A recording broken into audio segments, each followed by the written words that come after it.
Hey guys, TGKS Productions. For this G10 Live video, we're going to be doing a buying customization review as well as a short showcase of the Dinka Veto Classic.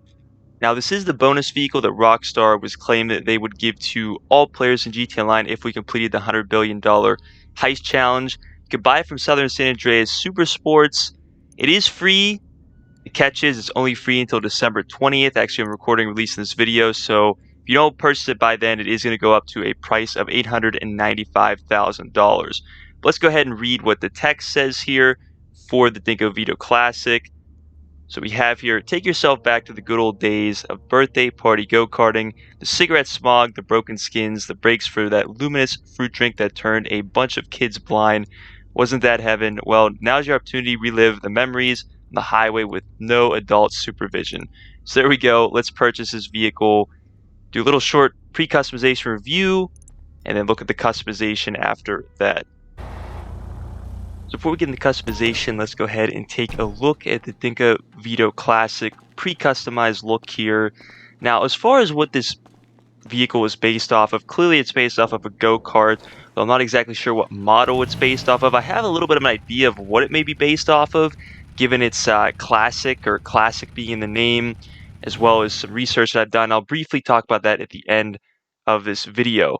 What's interesting about the go-kart, though, is this is actually in the sports car class, which is pretty interesting. I wouldn't have expected them to put this in the sports car class, but indeed it is. Also, something else that I didn't show that I typically show with vehicles, and I pretty much left it out just because I assumed that it didn't have any use or function, and I was right about that, is the remote functions or the vehicle remote functions in the interaction menu for this vehicle. There is no, other than just turning the vehicle on and off and controlling the radio or turning the radio on and off, that's all you can do. There's obviously no doors or a trunk or hood on this you can open up, so that's really about it. There's no headlights, or tail lights. That's all you can control. Now, as far as driving this vehicle around just for the first time, I will say I was fairly impressed. As you sort of see me drive it around right now a little bit. As far as the acceleration, the speed is concerned, I was pretty impressed. In fact, I didn't believe this vehicle would go as fast as it does. Now, do I think it's going to necessarily be able to compete successfully against other cars in the sports car class? Probably not. In fact, you can't even choose this in a race anyway. I tried to test that out, so you can't do that. But the only really red flag that I was able to discover, and you've probably seen as I was driving it around a bit, is when you take sharp turns a little bit at higher speeds, the vehicle seems to lose its traction. Typically, a lot of people would say, yeah, well, that's typically going to happen, but it seems to lose its traction a little bit more than it should, I guess you could say. So that's really the only red flag I was able to discover, and you may have seen that as I was driving this around a minute or so ago. But in any case, that's really everything I want to talk about as far as the pre-customized version of the Dinka Veto Classic. Let's go ahead and check out the customization for this vehicle, get into a little bit of a showcase, do our final review, and a short background on the real-life version of this vehicle.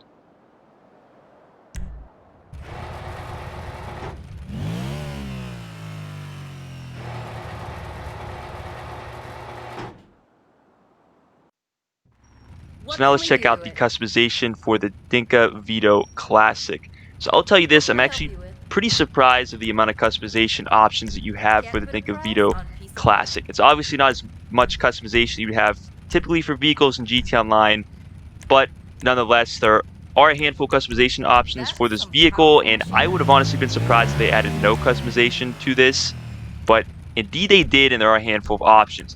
You have your normal options such as like the engine tunes, the brakes, the turbo, typically that you have on pretty much every GT Online car, the exception of suspension, because obviously this vehicle is already super low to the ground.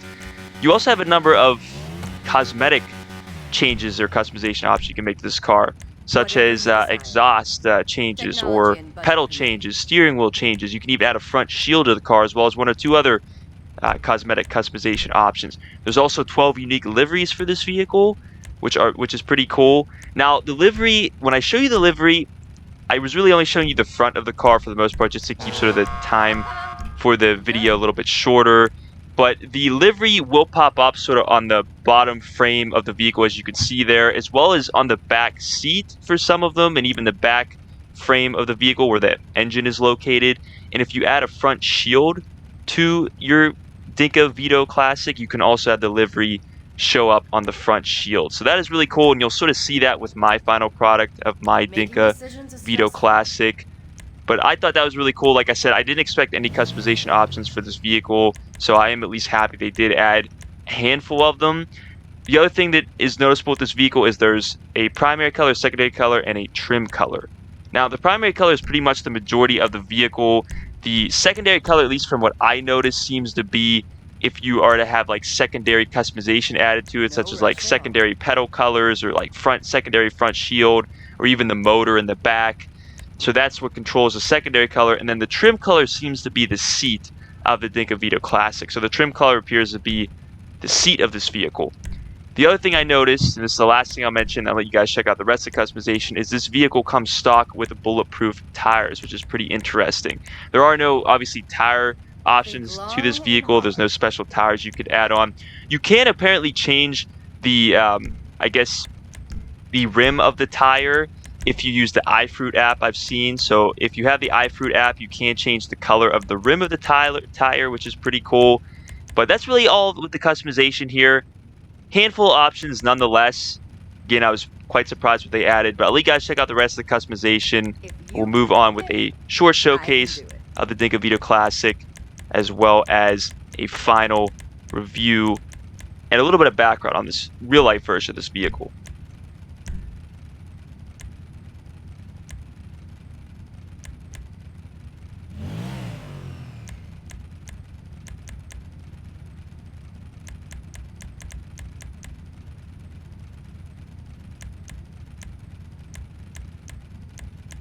Life is hard when you can have anything.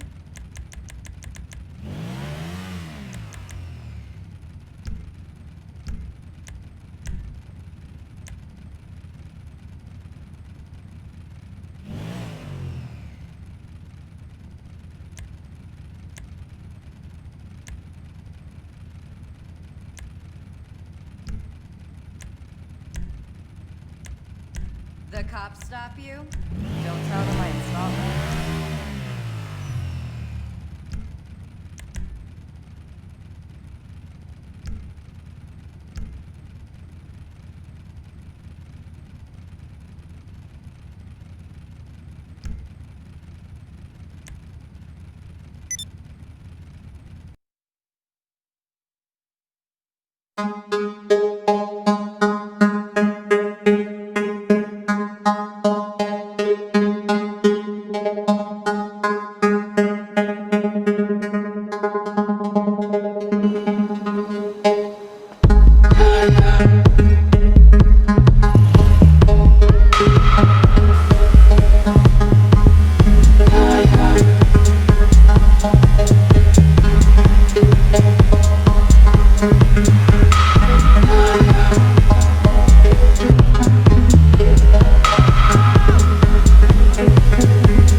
This shit ain't it!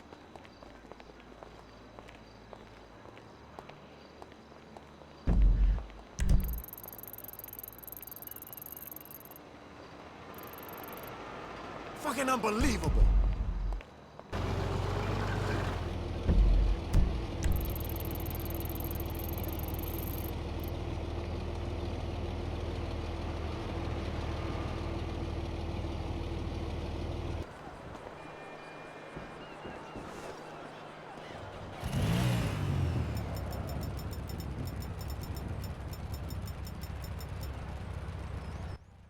Alright guys, so this is my final product of the Dinka Veto Classic, and this is what I added to mine. So for the primary and secondary color, I have a matte black. For the trim color, I have orange.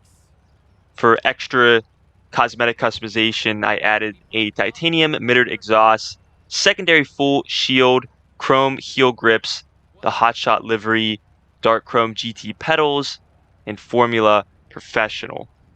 And of course, I also added, or upgraded the engine, the brakes, the turbo, so that the vehicle is at its full potential for performance.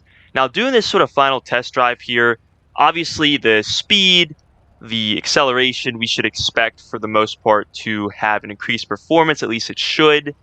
Now, the only other really thing I noticed here, and this is, I guess, sort of a red flag, but should be expected, besides it having the loss of traction when you make a really sharp turn, is that because of the very low suspension on this vehicle, if you hit like a bump or a curb, you're going to completely wipe out. There's a good chance you're going to completely wipe out, as I've done a number of times. One other thing I found that was interesting is I flipped the vehicle over at one point and I didn't fall off of it. Typically, if you do what you're seeing I have done right here on a motorcycle, you probably fall off. So I don't know if your player is more stable in this vehicle. I'm not sure of that, but it almost seems that way. Found that to be very interesting. That's really all I'll say as far as like the final review of the Dinka Veto Classic is concerned. I also tried to pick this up with a cargo bob. I didn't really have any luck with it. I didn't try super long. My cargo bob ended up getting destroyed, but I'm not really sure if you could pick up the Dinka Veto Classic with the cargo bob. At least from my experience, it doesn't appear that you can, but I haven't done a ton of testing regarding that. All right, so lastly, what we're going to talk about really briefly here is what this vehicle may likely be based off of in real life, at least from little of the research I have done. Before I talk about that, I do believe that there was a go-kart in GTA San Andreas, as well as possibly Chinatown Wars, although I'm not 100% sure of that. Don't quote me on it, but I don't believe this is the first game that GTA has had a go-kart in, but nonetheless, it is a very unique vehicle in GTA for sure. However, as far as the real-life version of the Dinka Veto Classic is concerned, I actually believe it may be based off of one of the first go-kart models. And to sort of help support that, this is a perfect segue into the background, or a brief, I guess, talk about the real-life version of this vehicle. Now, I say that I believe, and also hence the Dinka Veto Classic, I believe this is based off of one of the oldest or first ever go-kart models. It was actually created by two men back in the late 50s, Art Ingalls as well as Lou Borelli, who created the Carretta go-kart. And if I'll actually put a picture up on the screen here, this has some specifications of this go-kart, but you can see it looks a lot like the Dinka Veto Classic. So there's a good chance that this Dinka Veto Classic is indeed based off of one of the first go-karts ever created. And what's more interesting, and I'm going to bring this up just because of the mere fact that I know a lot of players in GT Online want to see this. The first ever go-kart race or competition was actually in July of 1959. So that is also really cool. I know that a lot of players want to see go-karting in GT Online or go-kart racing. And I will say this as far as my personal opinion, I don't think it's too far-fetched. I mean, we saw with the addition of the RC car in the Arena Wars update, the RC Bandito, there's RC Bandito races eventually added in. And then even with the open wheel cars that we received in the Diamond Casino Heist update, and also we got two additional ones in the Summer Special DLC, we have open wheel races for that specific class of vehicle. So I don't think that go-kart racing is too far-fetched, but only time will tell on whether or not Rockstar will add, Dinka Veto Classic racing or, specifically go-kart racing into GT Online. In any case, guys, that's pretty much everything I had to present to you in this video. As far as the background of the vehicle is concerned, I'll leave a link in the description to the site that I found a lot of this information from. But as always, guys, I hope you enjoyed this video. I hope you found it beneficial. Please don't forget to like, subscribe, share it. And as always, have a great day.